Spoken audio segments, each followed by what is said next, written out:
સુરત શહેરમાં થયેલા ભારે વરસાદને કારણે અનેક વિસ્તારોમાં ટ્રાફિક જામની સમસ્યા સર્જાઈ છે।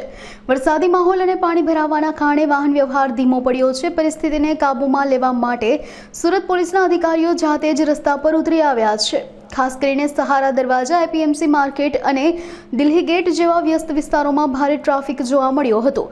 પોલીસ દ્વારા લોકોને અપીલ કરવામાં આવી છે કે હાલની પરિસ્થિતિમાં કામ વગર લોકોએ ઘરની બહાર ના નીકળવું। આપ સૌ જાણો છો કે ગઈકાલથી સુરત શહેરના અલગ અલગ ભાગોમાં ખૂબ જ મુશળધાર વરસાદ પડી રહ્યો છે, જેના કારણે ઘણી જગ્યાએ પાણી ભરાઈ જવાથી ટ્રાફિકની સમસ્યાઓ અને બીજી ટ્રાફિક જામ થવાની પણ સમસ્યાઓ થઈ રહી છે।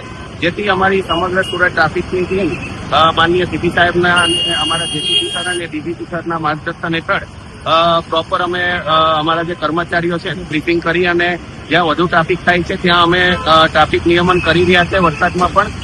અને અમારો આપણા માધ્યમથી જનતાને ખાસ અપીલ છે કે ખૂબ અગત્યનું કામ હોય તો જ જે વિગત છે જ્યાં જ્યાં ટ્રાફિક જામ છે એની વિગતો જાણીને ત્યારબાદ જ નીકળે, કારણ કે જે મુખ્ય આપણા જે ગરનાળા છે આપણા સુરત શહેર અને કડોદરાને જોડતા, એમાં સહારા દરવાજા અને આયુર્વેદિક ગરનાળા, એ બંનેમાં થોડો પણ વધુ વરસાદ આવે છે તો ગરનાળું બંધ થઈ જાય છે, જેના કારણે મુખ્ય માર્ગ બંધ થઈ જતો હોય છે।